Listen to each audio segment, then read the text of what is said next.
Hello, everyone. I wanted to give a little bit of a introduction to the chapter on acids and bases, and we'll have a short video on this. We will begin class next time, assuming you have watched this video and you're aware of this information. Some of this information should be reviewed from Chemistry 1A. Most of it is focused mainly on definitions, and we'll start getting into some of the applications involving mathematics and calculations when we meet again in person, or I should say, um, synchronously. So you would be able to ask any kind of follow-up questions based on what we cover at that point. I want to start, we'll be going through a few definitions here, but before we do that, I want to talk about some properties. These are properties of acids. Acids have a sour taste. They have the ability to dissolve many metals. We've already kind of looked at why they have that property when we looked at some of the electrochemistry concepts. They have the ability to neutralize bases, and they cause a variety of color changes among indicators. Notably here, they change blue litmus paper to a red color. So these are some common properties of acids. Something that has these properties has these properties because that substance is an acid. Here we're looking at some common acids. We have a table here. And then in addition to that, I'm showing some kind of categories here for acids. We have what are called binary acids. These are acids that have only two elements present.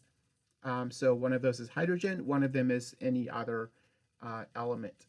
You should have in Chemistry 1A learned how to name these. So just kind of a reminder here, for a binary acid, you name it by adding the prefix hydro, and then the suffix ic acid, and then in the middle of that is kind of an abbreviation of whatever element is the other element that is found in that binary acid.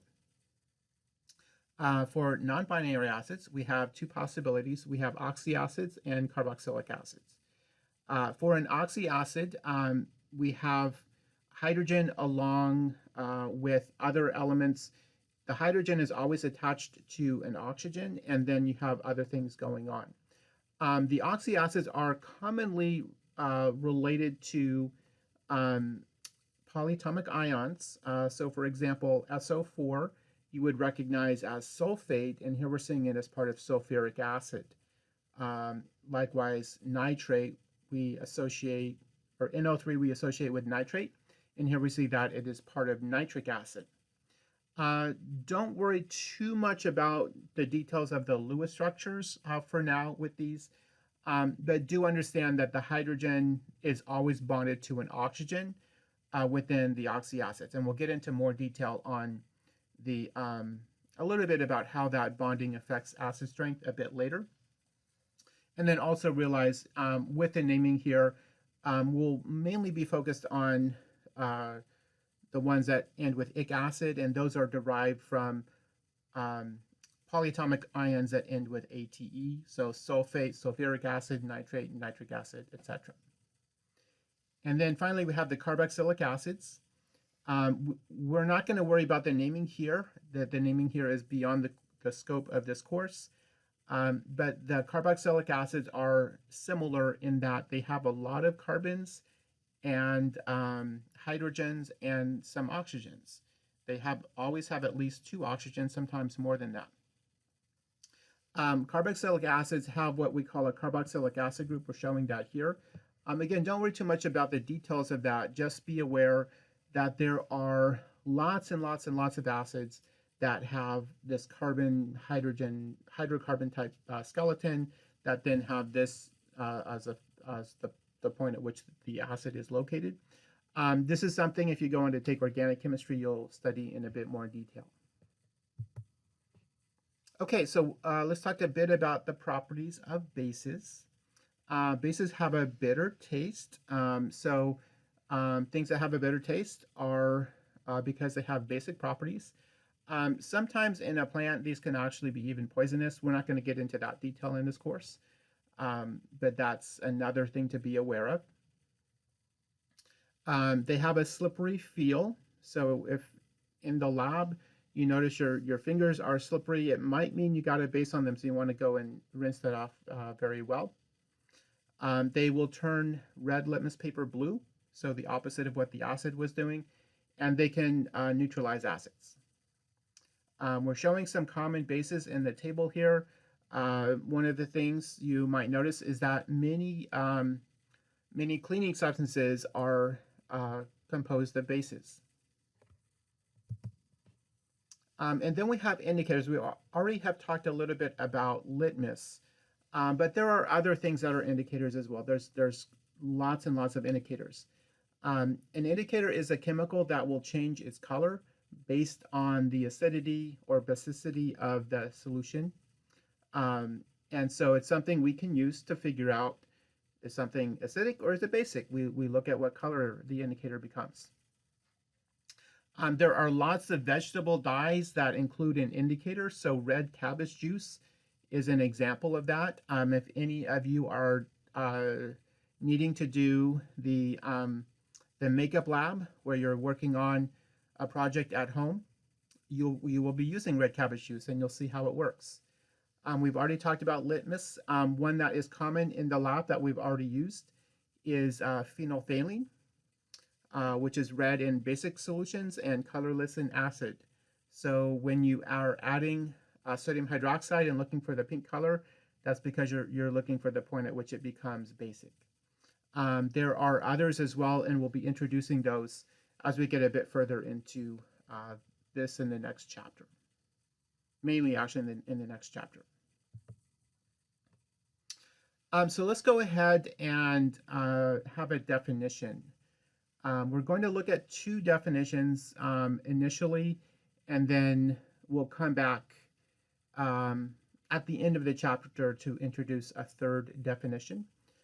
So we'll have the Arrhenius definition and Bronsted-Lowry definition now, and the Lewis definition will come later. Okay, so the Arrhenius definition is defining an acid or base based upon what they will produce when they are put into aqueous solution. So if you put an acid into aqueous solution, you are creating hydrogen ions. If you put a base into aqueous solution, you're producing hydroxide ions. So you're probably accustomed to this definition and this idea of bases have hydroxide, OH, acids start with a hydrogen.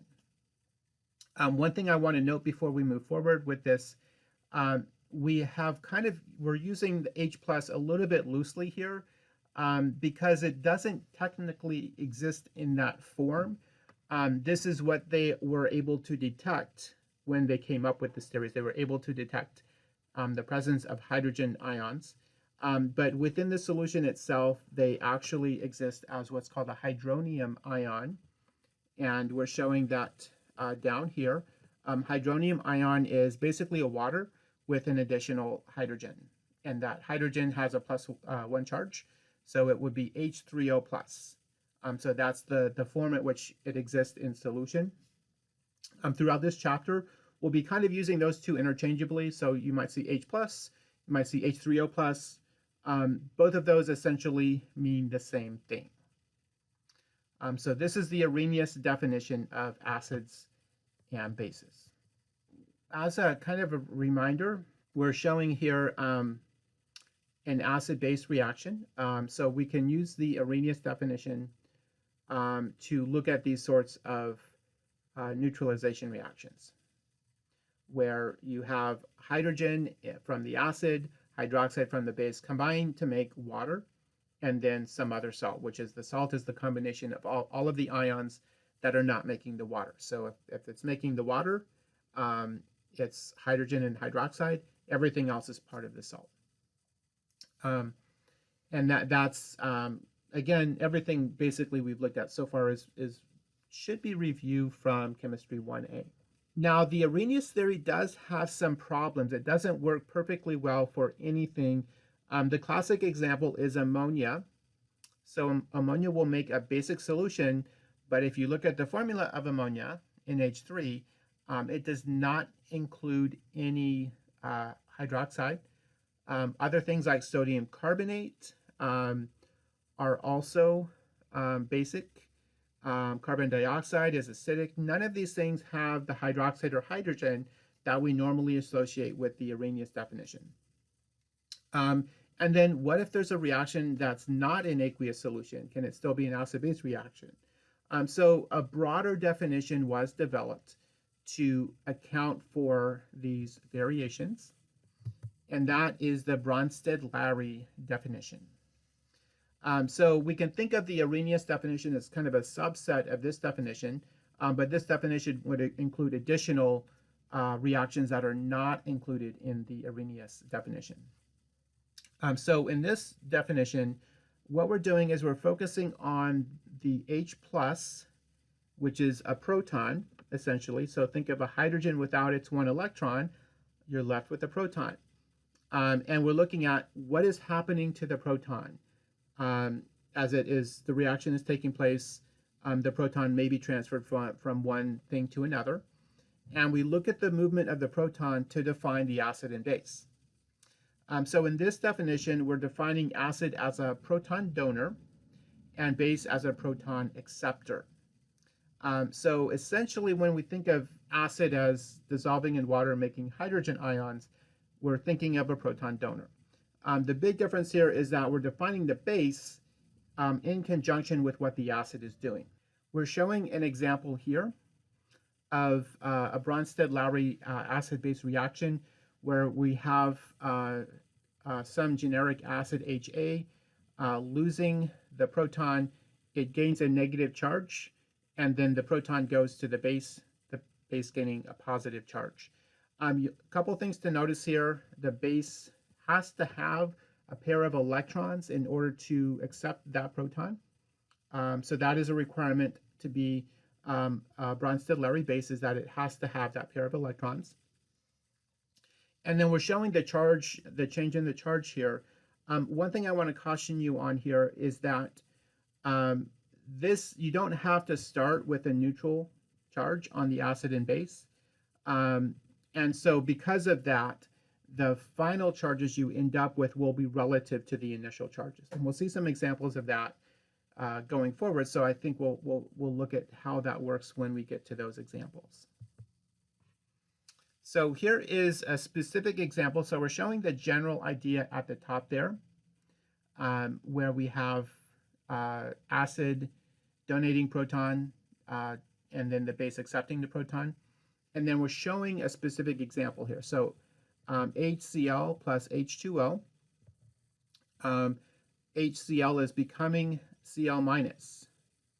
Okay, so as it becomes Cl minus, it does that by losing the proton.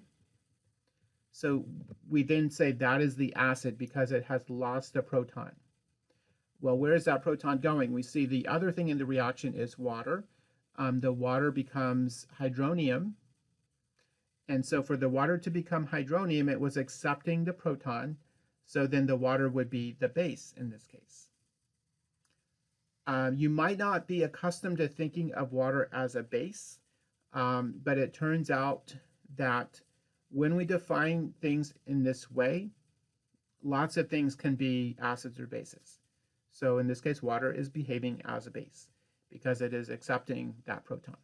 The other reaction we're showing here, we're highlighting the ammonia as kind of the classic example of a Bronsted-Lowry base. The ammonia is accepting a proton to become NH4+. So notice how we go from 3 hydrogens to 4 hydrogens. The charge goes from 0 to +1. So we have added H+ for that to occur.